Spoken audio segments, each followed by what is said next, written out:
welcome to our house. Merry Christmas. Merry Christmas. We're so glad that you decided to come back and visit.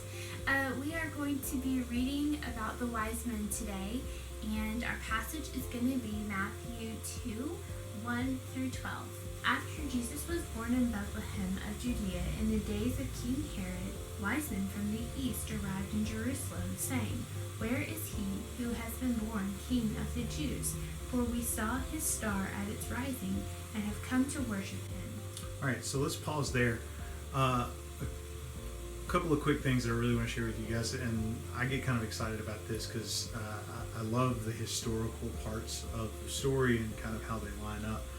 But this is significant for a couple of reasons why, and one of those being that yesterday we talked about the shepherds and the angels appearing to the shepherds, and what's really neat with that is not only did the angels appear to a low class, but they appeared to the Jews first. In all likelihood, these shepherds would have been Jews.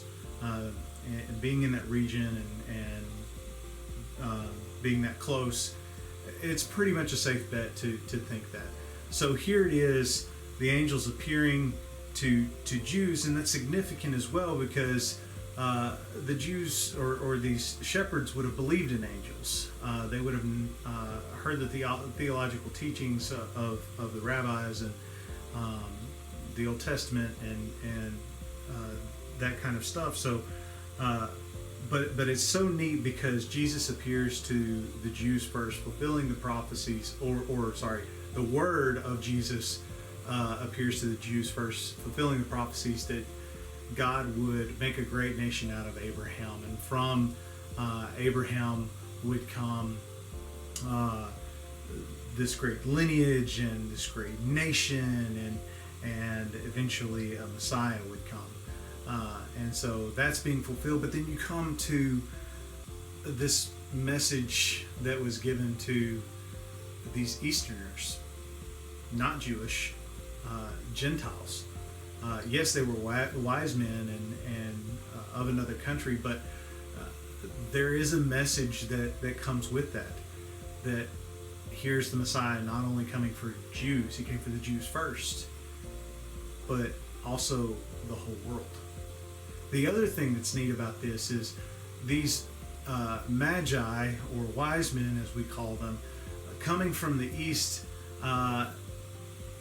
There's a chance they would have come from Persia, Babylon, that kind of area, or surrounding countries. But the reason that's significant is going back again to the Old Testament. They would have heard about these prophecies of a coming Messiah. They would have been able to do the math from these prophecies. They would have known exactly where to look. They would have had all the information because of Daniel and the significance of God saturating that culture because of people like Daniel and Shadrach, Meshach, and Abednego, and those righteous men living in that culture.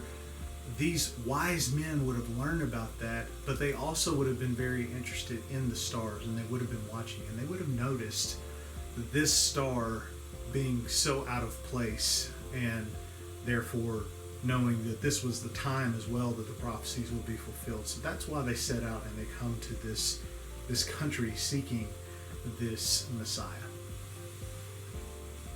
Verse 3. When King Herod heard this, he was deeply disturbed, and all Jerusalem with him. So he assembled all the chief priests and scribes of the people, and asked them where the Christ would be born. "In Bethlehem of Judea," they told him, "because this is what was written by the prophet. And you, Bethlehem, in the land of Judah, are by no means least among the rulers of Judah, because out of you will come a ruler who will shepherd my people Israel."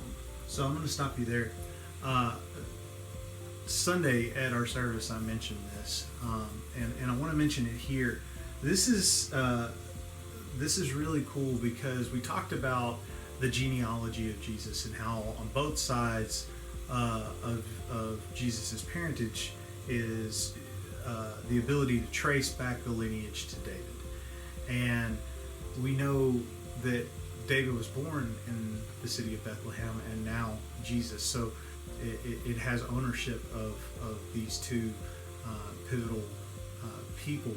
And the note to take with that is that God not only fulfill these prophecies of Jesus coming from the line, but it wasn't just coincidental that God had that, but in his grand design had Jesus also coming from the same city that David was born in. And just to think about how in this whole grand design, God puts these details in there. And quite often when looking for the presence of God and that he does exist, you can find it within the little details and the intricacies of his grand design. Verse 7. Then Herod secretly summoned the wise men and asked them the exact time the star appeared.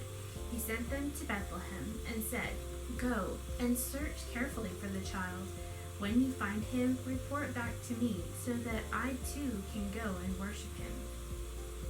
After hearing the king, they went on their way, and there it was, the star they had seen at its rising. It led them until it came and stopped above the place where the child was.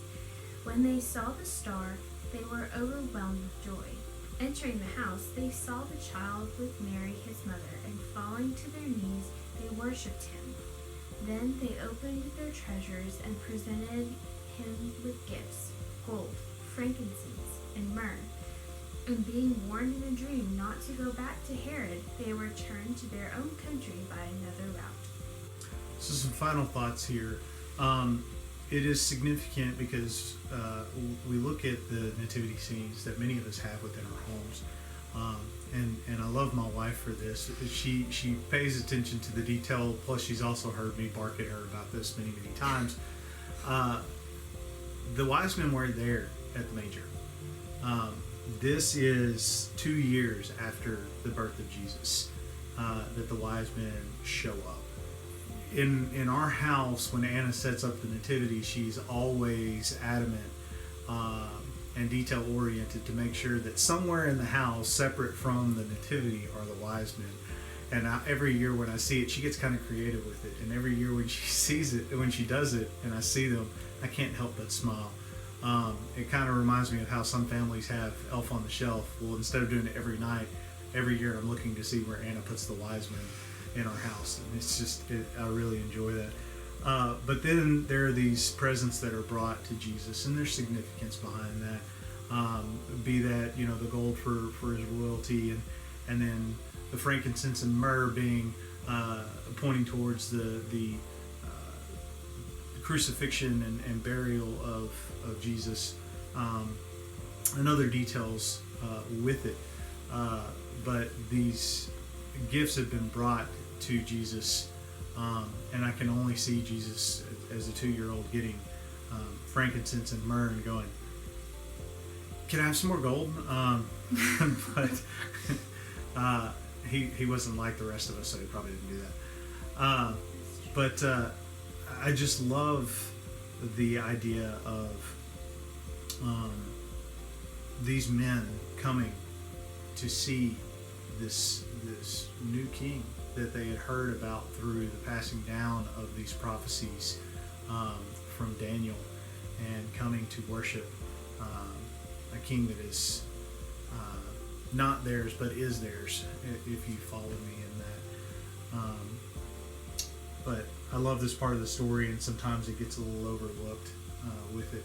And the great thing with this too is that they were given the insight to return to their homes by a different route, because to return the way that they would have had to encounter Herod again, and would have encountered conflict, if not possibly losing their own lives, because they didn't want to tell Herod where this child was. And what we didn't cover in the scriptures is, following that, Herod sends out a decree to kill every male child 2 years and under. And again, that's another thing that we don't see with the nativity scene, is the darkness that surrounds this very pivotal moment of light in the darkness for all of mankind. So that's all we've got for you guys tonight. That is the wise men, the Magi. Thanks for joining us again tonight, and we hope you guys had a very Merry Christmas. Merry Christmas.